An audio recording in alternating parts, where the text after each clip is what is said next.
They said there's no doubt you'll surely lose. Go ahead and sing your tune.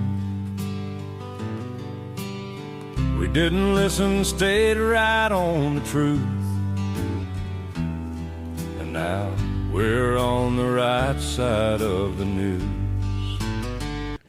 Good morning, July 3rd. This is Poke the Hornet's Nest. Leslie and I are here. We're so happy to be here. Good morning, Leslie. Good morning.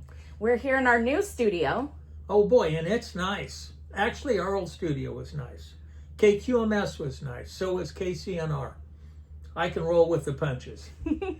So anyway, I got big news. I was doing the windows for a business, and the gal who she and her husband own the business happened to go to the same rheumatologist that I do in Ashland, Oregon. So we were talking, and she says, I went up to see Yasmin last week, and they gave me an infusion of Saponi. And I said, what's that? Well, that's a steroid. And she says, my pain's gone. And I've been in pain for 2 months at least. And I called up Yasmin and I says, I want an infusion of Saponi. And they got me in a week. And it's been 2 days and I don't hurt anymore. And it is so nice not to hurt. Unbelievable. I mean, I'd get up, I couldn't bend my hands. They're swollen. They're still swollen, but they don't hurt. Well, that's good. Oh boy, and it just amazed me. I didn't talk to the doctor or anything. I talked to her PA and says, I want an infusion of Saponi. Okay, I'm going to send you over here. And away I went. If you ever get a chance to go to Ashland and go to Lithia Park, it's in downtown Ashland. They've got a whole bunch of boutiques. I'm not into shopping and that kind of stuff. But if you are, it's just unbelievably nice. They've got nice little businesses all over town. And right at the start of Lithia Park, I believe it's 3 stories of little head shops, little things that yuppies like. Nice little dainty pastry shops and high-end dinner shops. But Lithia Park is about 1 mile to 1.5 miles long. It's probably 200 yards wide at the widest place. It's got a creek that runs right down through it. And it was so refreshing to watch the little kids down there playing in the creek. And it's really family orientated, all nice people. And if you ever get the chance, take a day trip up to Lithia. In fact, the end of October is the best time to go, in my opinion, because the same guy that designed Golden Gate Park designed Lithia Park, and the colors are absolutely spectacular. So what's new with you, Leslie? Well, I mean, I've always thought Golden Gate Park was beautiful, but now it's, so San Francisco itself is so ran down and disgusting that, I'm going to have to go check out Lithia Park. Oh, do that. If it's not overran by the same stuff as San Francisco, then it might be nice to there's no bums up there, and I'd be leery of Golden Gate Park because they're going to import some wolves, mountain lions, and grizzly bears. That'll be a good way to thin out the people that don't want to work for a living. I might have made that up. I think you did. We're talking about grizzly bears. They reintroduced them up in Montana and Wyoming, and I go to a website called Cowboy State Daily, and they have some interesting stuff. And just last week, a guy on his game camera on his back barn, the guy raises cows, there was a herd of grizzly bears, 7 of them in a pack that walked by. And Fish and Game went and roused them out of the brush, and they figured there were up to 10 grizzly bears in there. They figured it was 2 sisters and their cubs with them, and they sent them on their way. But the grizzly bears are leaving the mountains and going down into the prairies now, where they were before we came by and did whatever we did to them. Spooked them. Well, and I know the town of Paradise has a lot of bears. Because the people will come by the farm stand for the Saturday morning farmers market, and they'll talk about how the bears are eating all their apricots, or they're getting into their koi pond, or yes. Well, I used to spend a lot of time up in the mountains, and then I started doing that Sunday show. I'm getting back to it now, but I'd see a bear every other time I went to the mountains, and sometimes fairly close. And I always enjoyed them. I like bears. They're okay. I think they're pretty. Unless they try and eat you. So I emailed Greg Robinette at the city of Reading. Okay. He's the treasurer, and asked him what the unfunded pension liabilities were for the city of Reading, and he sent it back to me. And for miscellaneous, that's that's just the regular workers. Safety is fire and the police. The miscellaneous is funded 64.2%. The safety is 60.9%. And what that means is, with the 60.9%, when they get their paycheck for $100,000, the taxpayers have to make up almost 40% of that. And that's where our tax money's going. I've harped about this quite a while, but when they start wanting more money, I simply point to our unfunded pension liabilities and how their retirement investments have been a failure, and we shouldn't. They've got plenty of money. They chose to use it for something else. So I just wanted to run that by you again. They have their funded liabilities, their market assets, their unfunded accrued liabilities. For police, it's $169 million. That's a lot of money. Well, but for miscellaneous, it's $213 million. Everybody wants to talk about how public safety's the ones that are costing us all this money, and that's where we got to make cuts first. But it looks like the miscellaneous employees are higher than public safety. So maybe it's more the massive amount of department heads that we have that are bureaucracy. Yes. So I think, and I love that you brought this up, because I think Tarbo is going to be a very interesting choice for city manager, and I'm excited to see where it goes, because if he keeps the promises he made and he seriously goes in there and looks at things and does some cleanup, we might see a lot of the issues and a lot of the funding issues go away, including some of the maybe departments or department heads that aren't being so productive. And I, for one, would not be sad to see a few of those go. What would be, in my opinion, a wiser choice, if in fact we could do it, is maybe jerk all this money out of CalPERS and have it invested locally, get a local person that does investments, that knows what he's doing. I believe we'd probably get a lot better return. And I wonder how many local agencies are doing that, because CalPERS has such a bleak future, right? They're talking about how certain groups of people might not ever see their retirement. And then what's your backup plan? Yeah, and CalPERS has, they don't want to fund anything that's anti-green energy. They pick and choose what they invest in, and some of them aren't going anywhere, and the ones they don't invest in are just zooming.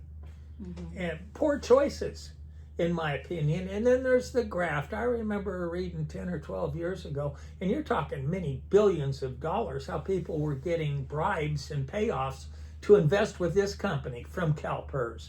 Mm-hmm. And it's just, anytime something's that big, it's ripe for corruption. I agree.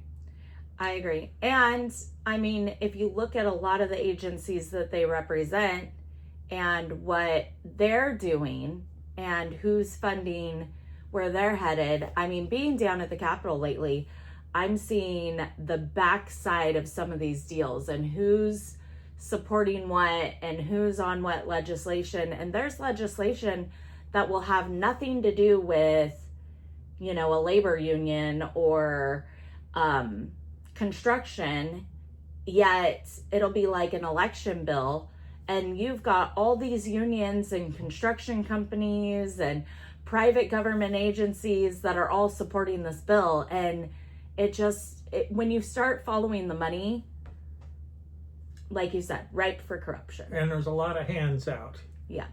So, and one last note on this, the city paid probably a little more than $25 million CalPERS this year.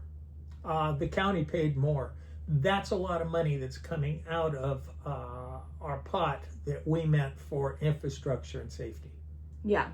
And I don't begrudge these guys a decent retirement, but when you see we're supporting 5 or 6 chiefs of police now at 150 to 250,000. Well, take Alan Long for instance. He was a detective with the RPD. He's drawn $150,000 a year. Well, and you and I talked about the amount of police chiefs that have retired and we're paying for them, and just the bad practice of how they've done it. They could have done more years. They could have, waited to bring in a new chief. They could have, the way they could have done it so that structurally we're not paying the retirement on this many just because they wanted to reach chief level before they retire. Oh, sure. Right? I mean, we had this conversation a while back when there was something going on. But when they had that issue, 2 months ago, where they put Chief Barnard on leave for a week or 2 days or whatever it was, and I went and talked to him and I said, congratulations, looks like you're keeping your job. Now do me a favor and do not go and retire, because the last thing we need is to have one more retirement and one more new chief coming in who's going to be chief for 2 years, 4 years, whatever, and then retire again. Like, that's where we're throwing away our money. And he's like, oh no, don't worry about that. And then here we are. And what did they announce? Well, he's retired. Yeah. He announced he was going to go till the end of September, and he went to the end of April, I believe, maybe June. I call it musical chiefs, the same way the schools are, musical principals. They get in the position to where they can up that final paycheck and max out their retirement.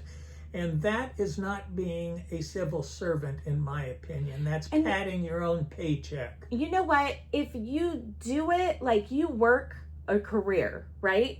You put in all the years, you work a career, you work through the ranks, through the levels, and then you get to that last level and you stay there for a duration of time, and you serve in that position for a duration of time, then yeah, I agree with it, because we should have people who are at that level, who know what they're doing, who are experienced, who stay at that level and get good work done. But when you're constantly having a turnover, whether it's a principal, police chief, superintendent, whatever it is, you're constantly having that turnover. I mean, my kids' school, they just announced the superintendent's leaving. In the amount of time my kids have been there, we've had 4. Yes, and when I was in school, we had the same one from kindergarten all the way through when high school. I was in school, it was police, the same one. We had Blankenship. He was there forever. Mm-hmm. And, it's just, it's disgusting from a taxpayer's point of view, because we're not getting the services we paid for. Right. And they figured out how to work the system, and what they're doing is technically legal. And so maybe they're not inherently evil people, because they figured out how to work the system and who's not going to take what's best for them and their family. But like you said, from a taxpayer's point of view, it's frustrating. And I think there needs to be some sort of reform in how we do that. I've got big news, big news, Okay. news. Taylor Swift and I forget his name now, are getting married today in Madison Square Garden. Who cares?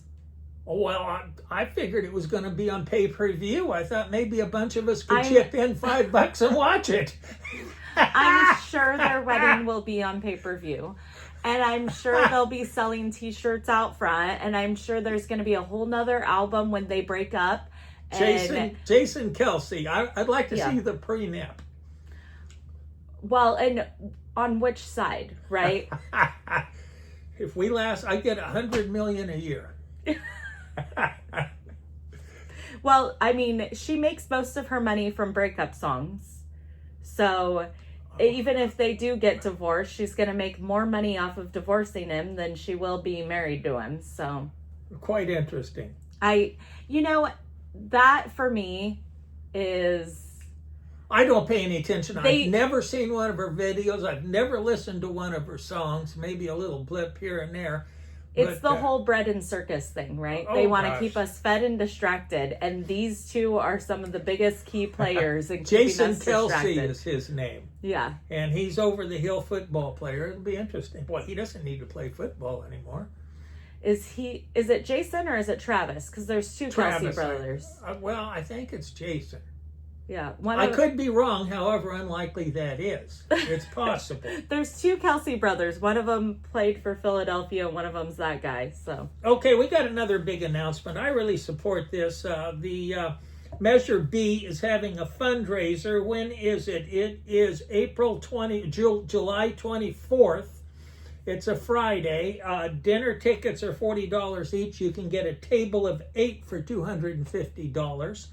And, I support this. Even though the state's against it, it's against the state constitution, we're the tip of the spear telling them what the people want. And that's the way it's supposed to be, in my opinion. And that's at the Anderson VFW Hall? That's right. West Center Street, Anderson, that little Chinese community south of here, Andy-san. Okay, so. Don't pick on Anderson. I love Anderson. Oh, I like everything in the North State, just some of the people not so much so. So I was flipping through Newsbreak Reading, and here was a headline that said that Dutch Brothers owner retires mega conservatives in Redding, California, something to that effect. They're talking about Aaron Reisner's. I'm going to read a couple of things here. Okay. Now, Reisner's win is a sign that the conservative county may be shifting more towards the middle. It feels like a signal from the community that they're done with the chaos. Who created the chaos?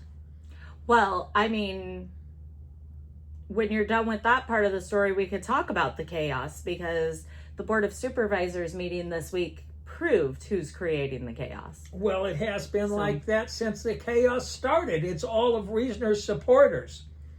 100%. And she's going to stop the chaos when she gets there. Well, they don't have anything to complain about. I'll bet you they'll come up with something. They'll complain about the Mega and Kevin for another year or so. All things would have been good if Kevin hadn't done this or Kevin hadn't done that. Mm-hmm. The story I heard is she was supporting that one guy that was running against Kevin. What was his name? Do you remember? Who was supporting? The first one. Reisner was supporting him. There was a guy that declared that... Oh, yes. Okay. Yeah. I know who you're talking about. So he was going to run, and then when he decided not to run, that it wasn't the right time for him or whatever, that's when she decided she was going to run. I had called it from the beginning that he was going in to test the temperature, and she was going to run the whole time. That's right. And that she had given him her campaign staff and was financing his run. And when she decided she could win, she jerked it all back and she ran. That was the story I heard too. Yeah. But listen to this. This is Reisner talking. I knew 6 months before the primary was not a lot of time for someone to gain name recognition and raise enough money to compete. She really needed name recognition, didn't she? She's been in politics. I think she's talking about what's his name, if the other guy would have ran. No, she's talking about herself. I was unwilling to let voters have no other option. She said if she hadn't taken the bet on the leadership on the board seat, it would mean another 4 years of a disruptive leader who brought chaos, lack of solutions, a style of leadership that is opposite of collaborative, she said, when she just couldn't stomach it, so she decided to run. Right. So 6 months before she decided that guy would not have enough name recognition, because like I said, they had ran a test to see where he was going to poll. This is poke the hornet's nest. You're supposed to agree with me. No, no matter what. If I'm sitting in Doug Jenke's seat, my job is to disagree with you. So anyway, well, maybe you're right. I read decided it that she... well, see, this came from SF Gate, San Francisco Chronicle. Right. And they're catering to that, and they're making her look like a hero. Right. She realized that other guy wouldn't have a chance. Kevin might actually win again. and she needed to be the one to run because she has name recognition. She came within such a close, number the last time. She thought she could pull it off. Yeah. Yes, well, Crye's tenure was divisive within the community over some of his ideas, like peddling election denial, attempting to end the voting machines based on debunked conspiracy theories, and the denial of funding for a mental health project. Right. Well, that's all wrong. Exactly. The county had nothing to do with funding that mental health project. He just didn't support it. Right. And For good reasons. he very publicly didn't support it. But here's the thing. If you look, and we talked about who's creating the chaos, right? Look at what the last, let's go with 3 years, right? What has happened? What's been the story? It's her supporters who are in that room causing disruptions, creating chaos, right? Every comment is Kevin cry this, Kevin cry that, Kevin cry this, Kevin cry that. And I say 3 years because right out the gate, they weren't as disruptive because they were already working on a recall. That's right. And so they were already thinking, oh, we'll just go ahead and end him before it begins. That's right. But when that failed, it was lawsuit after lawsuit. And when you look at what happened at this week's supervisors meeting, and they talked about the PRA requests that are happening, or FOIA requests. That's right. And the amount that they've grown. And I wish that I would have written down the numbers, but it was like 3,000 a year before, or and what percentage? 1,500 a year. And then now it's like 123,000 a year. Like, and those numbers are probably wrong. So, but it's grown a lot. It's something that dramatic, right? It's grown by like 100%. And they said, if you look at it, it's like the same 8 people filing all of these requests. I figured they it was don't 3. have the staff to keep up with doing all of these requests. So then these people are like, oh, government's not functioning. This isn't getting done. This isn't getting done. This isn't getting done. Well, whose fault is it? Is it Kevin, who has worked with other board members to put us in a good financial standing, to put us in a position where we ask for what is the return on our investment when we make decisions? Or is it these people who are wasting government time and resources to get all the email requests and all the, records so that they can file, what did she say during public comment, an 800-page filing with the DOJ or who knows what, right? So. See, are you talking about Big D? I am, yeah. Well, that's exactly right, but it leaves a sour taste in my mouth because it's the opportunity to hide evidence. What? Right. Well, and yes and no, because here's the thing, and I'm surprised nobody said it. Email is not our best option to get information in a FOIA request or a PRA, because when they do a FOIA and the department heads reach out and say, hey, I need all these emails, they say, hey, I need every time you email Nick Gardner about boobs. And they can say, well, that's why I said it. And they could say, oh, I've never emailed Nick Gardner about boobs. I have nothing to report. It ends there. There's nobody going in and checking how many times so-and-so emailed you about boobs. So now let's talk about legs. Right. But the thing is, so with email, it's not like there's anybody there that can go through and make sure that there's not things being hidden anyway, right? Well, Kevin mentioned that some of the things he uncovered, he wouldn't have been able to uncover without being able to go back more than 2 years on the emails. Right. And he was able to, and I'm not saying it doesn't always work, because it does sometimes. Well, what it boils down to is they're doing this because the FOIA has been abused by about 8 different entities. Every time they want to know something, they want a subpoena. I think that is one part of it. I don't think that's why they were doing it. And if you listened to the presentation that staff gave, it was more the we don't have the space to hold all of this information, and we could, for a very, very, very high dollar amount, have a bigger server space to hold it. Or, like Chris said, and I get that Chris was being kind of tongue-in-cheek about it, the same people who are like, we want more space, we want to hold these longer for eternity and whatever, are the same ones that are upset that they're looking at putting a data center in at Mount Shasta, because the data centers are harmful and chaotic, and there's all the things that come with it. And so it's a catch-22. Sure. Right? So what do? Do we pay more money so that we can keep records so that crazy people can continue to be crazy people, with the hopes that at some point one of us doing real research would be able to catch something from 5 years ago? Because I think, and some people brought up good points. What about older investigations, like the other side of the crop hauler issue? Sure. Or what about, and for me... What about McGreeny? Right, and for me, Mary Rickart's been gone more than a year. If I wanted to go back and get information on something she did, because all of a sudden I do a PRA on Long and find out that all of his information that he's running on and every divisive thing he's said and done came from an email from Mary, I'd like to see the emails that Don Deckett and Susan Barrymore texted to Mary while she's on the podium so she can ask them.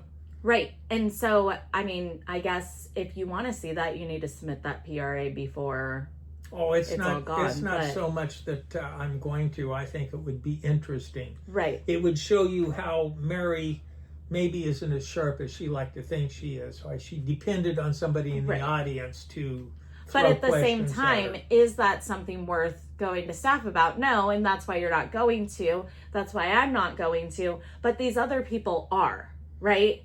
They're like, tell me every time you texted the word Patrick Jones. Oh boy. Right? Tell me every time you said the word reverge. Tell me every time. It's ridiculous. And actually, if anybody wants a very entertaining day, the way public records are done now, the majority of them, is on the county website. So you go in, you submit a request, there's like a whole portal thing you do, and then they send you your responses, but everything is public. That way, and I think it's in hopes that if I ask how many times was the color purple said, and you ask how many times was the color purple said, but I had already asked it a month ago, you can just go look at my report, right? And so it's all listed there. If you go through and look at some of those, because I had done a PRA on the DA's turnover, staffing turnover.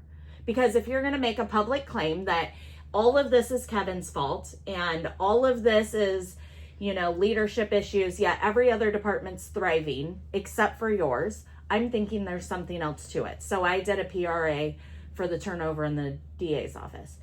I couldn't find the link that they had sent me where my documents were, so I went back and looked. I was shocked.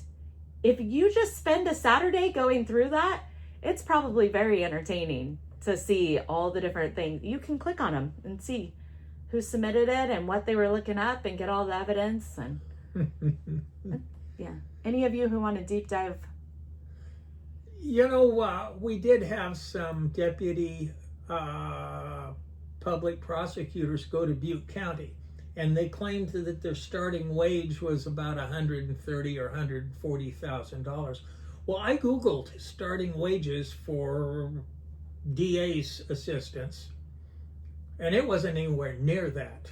Well, I will say it was all competitive. It was $60,000 to $75,000 on all the counties around here, Butte County included. Well, and one of them that went, I think, is one of them who was being groomed to take over the office, because the way Shasta County does politics and has always done politics and is fighting. So the reason they're pushing so hard against the MAGA majority is because we disrupt the system. That's right. That's absolutely because for right. over 20 years, you didn't have a choice in sheriff, district attorney, superintendent of schools, or your ROV. Those people would retire midterm every time for over 20 years, retire midterm and appoint their successor based on who was the most qualified. And then that person would run as an incumbent. Sure. And then anybody who went to run against them, they would immediately go to the media and say, this person's not qualified. The most qualified person is this. And so the people would either drop out of the race or they'd run and nobody would vote for them. And that's how they've kept control of power. Yes, for absolutely. 20 plus years. And they're trying to hold everything they can. And that's why they work so hard to discredit people like Kevin and Patrick Jones and Chris and anybody else who's fighting to disrupt that system, right? So one of the people who went to Butte County, I think, is who was being groomed to be in that position until he made some very poor choices that the community kind of turned on him, and he wasn't going to be able to be that person. And so for him, it was a smart decision to move to Butte County, where hopefully he can restart. But the reason Butte County can pay more is because, one, they got a lot of extra funding during the fire recovery stuff. So they're sitting in a good financial spot. Not all of Butte County, but portions of it. And then the other thing is Butte County passed a public safety tax. Shasta County, City of Reading, none of us are going to want a tax increase. That's right. But their public safety tax is why they are paying and why they've added all these bonuses for DA, for sheriff, for fire, for police, is because they have a public safety tax. They also pass every bond measure. They love to pay taxes. So if you want to be paid higher, go ahead, move to Butte County, where you can pay taxes out your ears and you'll have higher paid positions. That's right. Or we could do the same thing here in Shasta. No, we won't. But we won't. But we could. We won't. And I don't think we should. I think we need to figure out where the money is being wasted and fix it, and then put the money where it should go, which would be places like public safety after we fix where all the holes are. You know, what's going to be interesting this year is to watch Long and Plummer jockey back and forth for who's going to be chair next year. Oh my goodness. They're just going to put Queen Resner in. Well, that's what I was thinking, because when she went into the city council, dare I suggest I be vice mayor? Right. Dare I suggest, to keep the peace, I be the chair? I've got experience. I've got experience with finances on a big community, the city of Reading. I've got experiences on all this. I can step right on in. Where Alan Long, he's been the head of a Grant School District. I grant you that, but I've got, dare I suggest I be chair? Right. I think, so it's either going to be, she comes in and says, I'm the chair, and everybody just bows at her feet and it happens. Or she will back Plummer as chair. I believe Plummer. Because I think she worked very closely with Plummer and all of his associates to get where she needed to be in the election. And what I see happening, and I'll call it now. And if I'm wrong, you can all say I was wrong. But if I'm right, I'm going to do the told you so. Her and Plummer are going to work together. Long's going to vote with them because they're on the right side of politics side. Or whatever. The left side. They're on the correct side of where certain people in this community want them to be. And he doesn't have a brain of his own, so he will vote along with them. And what they're going to do is they're going to take all the progress that this board and previous boards have done. And take credit for it.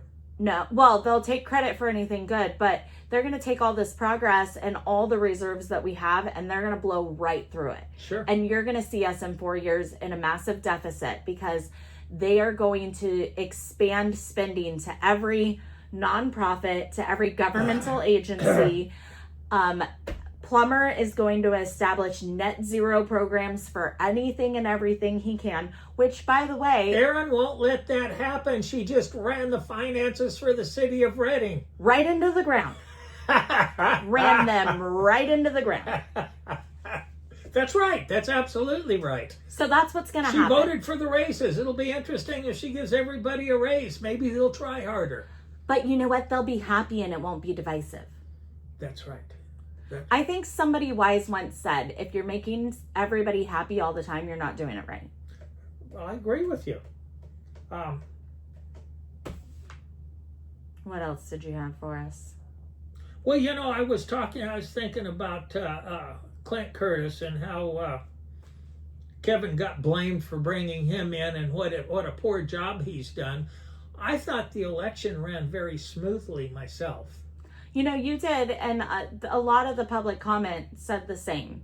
Like, the election itself ran very smoothly. The numbers added up. There didn't seem to be weird random ballots there from the biggest out of complaint nowhere. I heard is we didn't get the results election night. Well, nothing ever goes the way you got it planned. Right. We got the results and they were accurate. Right. Well, and based on the way the state of California is doing things, we're not going to get the results election night anyway. But, they had, what really leaves a sour taste in my mouth is the 2 investigations on Clint Curtis, where they left out the side that stuck up for Clint Curtis. It said he's a very mild-mannered man. He didn't threaten people. He worked through problems with a smile on his face. Boy, I'll tell you, I even went to the meeting and said I thought Monica Fugit should be disciplined, if not fired, for presenting just one side when she had been presented and gave interviews from the new hires that stuck up for Clint Curtis, that said, no, that didn't happen. He didn't threaten to drag a employee out by her hair or throat punch her. And I thought that was terrible. The board letting him get away with that. Yeah, and you had spoke about that last week on the show too. The whole thing and how it played out, I think that definitely had a big impact on the election. For me, oh, sure. For me, the biggest thing is we didn't turn out, right? The people who should have been voting, the people who like to get online and complain about how things are going, did not get off the couch and vote. So we didn't have the turnout we should have had. We also didn't have people doing the same amount of door knocking that we've done in the past. There were a lot of candidates that didn't go door to door to the extent that we have in the past. Sure. And I think that hurt us. And really, I just think that overwhelmingly, everything was so conservative, right? They voted Hilton Bianco for governor. They voted Sonia Shaw overwhelmingly. Michael Gates's numbers in Shasta County were huge, right? Like, anything that could have been conservative had extremely high numbers, even Measure B. And I know plenty of, hardcore patriots that even voted against Measure B based on the fact that there were just so many things in it. But and maybe even who was part of it, whatever reason they chose not to. I know lots of people who didn't vote for Measure B, yet Measure B still passed so huge, Sure. right? Sure. So I think the entire circus that happened with having this negative connotation fall on Clint Curtis had a huge impact on his election.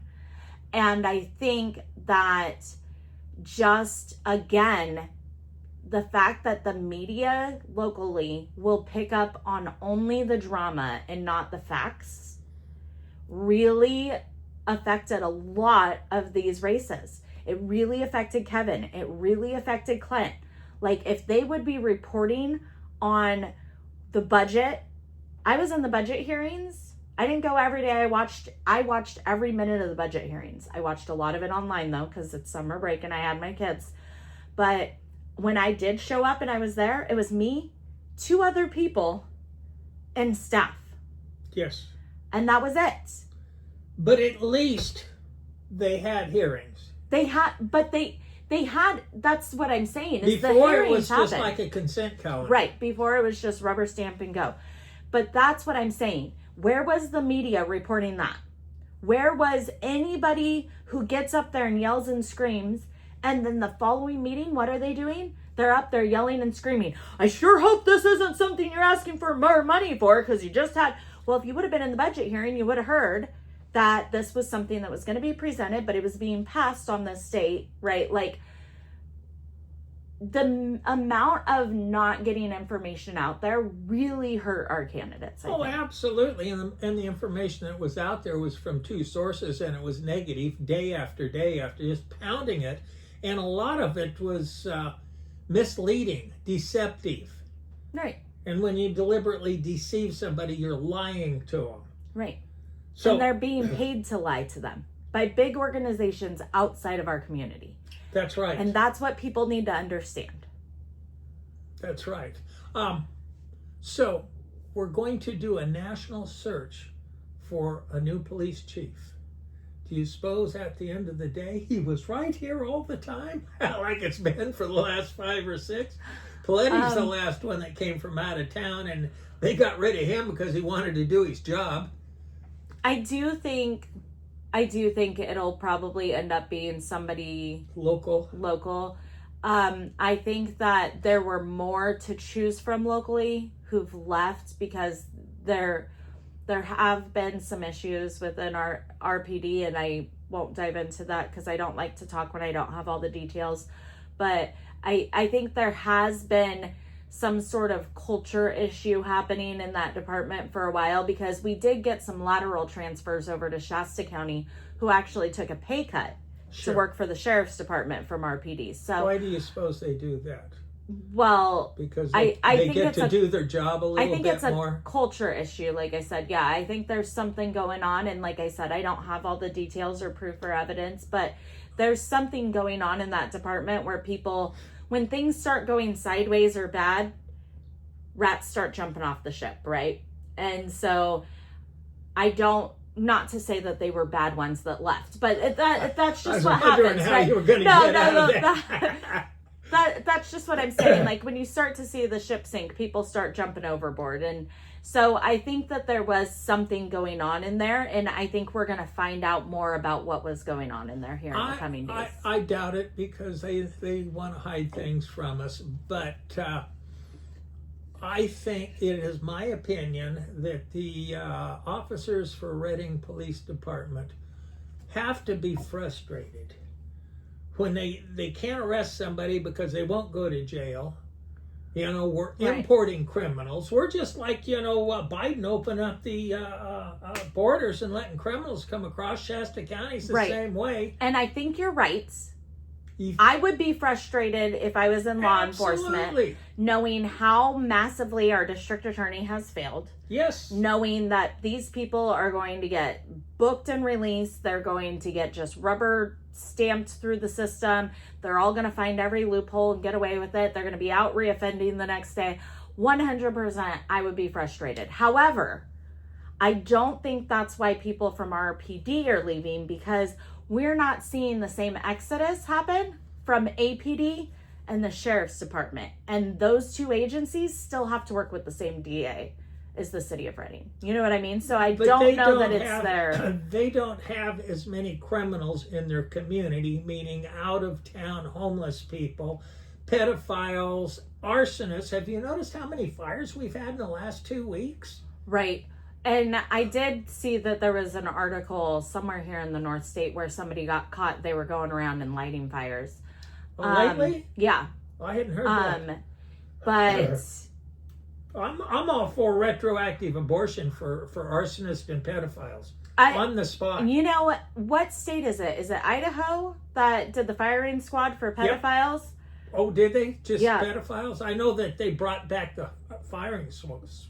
Right. No, it's anybody that does something to a minor. Yet here in California, we've got a senator who's making it to where you can run for office even if you're a pedophile. In fact, he made exemptions to a bill that was coming through that say, and the bill that was coming through, the exemptions that were, or the amendment that was made, mirror exactly a bill he was trying to get through, where sodomy of a minor, penetration of a minor, and oral copulation of a minor are exempt from the charges that keep you from running for office. Has anybody checked his background? Right? The comment section is like, somebody quick, get his hard drive, right? Like, why would you push so hard to have those things not be part of?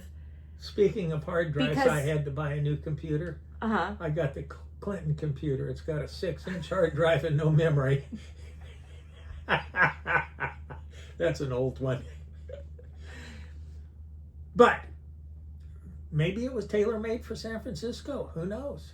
It doesn't matter. Either he is an extremely terrible, disgusting pedophile himself, or he is defending people who are. And he's just as bad. Yeah, either way, it's just as bad, just as evil. And so the thing is, only the people in the San Francisco area, in that small congressional district, can save us. But in November, the choice for replacing Nancy Pelosi is him or Connie, and I don't remember Connie's last name, but she is San Francisco Board of Supervisors. She's very big on the government will fix everything, government money for everything, but she will not be protecting and encouraging pedophilia. And so she needs to be who everybody votes for, because that is the only vote that will save America from becoming everything California is. That one and Pan, who's running in Southern California. So I read the first survey, Barrera is leading Hilton for governor. Are you surprised? Well, I just think it's ridiculous. It's ridiculous, completely but set up. That guy was mixed up with the Hillary Clinton emails. They subpoenaed his server, and he gave him a different one. He was appointed by Newsom. He was appointed by Biden. He's never won an election. No, he's never been the choice of the people, but he's going to win this election unless every independent says, neither party represents me, but let's face it, Steve Hilton's a Democrat. Let's face it. Look at his policies. Look at what he's ran. He's a Democrat. Okay. And he's registered Republican now. So we will give him, he is a very purple Republican. Okay. So independents, no party preference, and even a lot of the Democrats who say this pendulum has swung way too far and the left does not represent me, should vote for Steve Hilton. Because even though he is purple and he's a Democrat, he's not as bad as Barrera. He is not a whacked out socialist like Barrera. And the socialists are gaining ground. There's a lot of good, interesting articles on why young people are liking the socialists. Right. Well, they're labeling it, we are the Democrat Socialist Party, because by putting Democrat in front of it, it's nice, happy, and inviting. So. Yeah. We're just going to take from the workers and give to the non-workers. And that's what we've been doing for 40, 50, 60 years. It's not working. It's not, but that's what's going to be happening here in Shasta County, which is why it is time. That's what we've been in doing November. We've been doing that in the city of Redding for a while. The boards, and I say because the last couple have corrected that ship in Shasta County, and we've got it going in the right direction. But November, it's very important that Chris stays on the board. Yes. People have to vote for Chris because I like Mike Gallagher. I think he is a nice person, but he thinks government's the answer. And he was a big fan of that mental health facility that got shut down. And for me, those are reasons that Chris needs to stay. Yes. And then what we need to do is we need to work very, very, very hard to, in 2 years, replace Long and Plummer and either support Corky or find out who's running in his stead and support that person. Because we are going to need to do a massive correction in 2 years, or the damage will not be able to be reversed. That's right. Same with our country. Same with our country. Same with our states.